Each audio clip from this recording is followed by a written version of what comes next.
to the right. Mula ito, kung mas may kusog pa isa, pabot-abot din igbo-igbawan ko. Diba, sir? So, ganito. Makita mo din kilikili. Okay. Sunod liwat is to the left. Another 10 minutes. So, bali, 20 minutes na. Next is arm raise, good luck. Pero, naka-clasp lagyan pa niya. Hands. Another 10 minutes. Big bow with the sir. Kaya man niya, pero okay naman ni sir.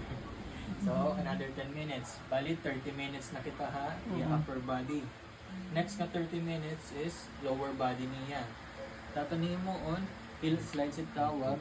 So, mo on la is, papapilon ni tiya doang nga tiil. Sige, pilok pa. Tapos, banyak. Sige, banyak. Doang. 10 minutes. Trotral. Heel slides. Banyak. 10 minutes. And then next is, para sana na to 40 minutes. 50 minutes is clamshells. Bagantala ba?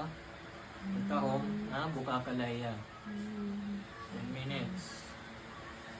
And then last, para full 1 hour, iyaliwat ankle. Ankle pumps. So 10 minutes nga. Igbaw. Sige sir. Igbaw. Ubos. Para maupay iya circulation iya lawas. Ay kung naka-igdagulay most of the day, yung circulation iya dugo medyo slowed. So para mas maupay circulation niya, mabagan normal lang ang tao, may ito, ankle pumps good. So bali at matanan 60 minutes at ito, 1 hour, so 1 hour haba, before lunch or lunch, afternoon, and then gabi, mga 5 or 6 mga sila. So, wala po.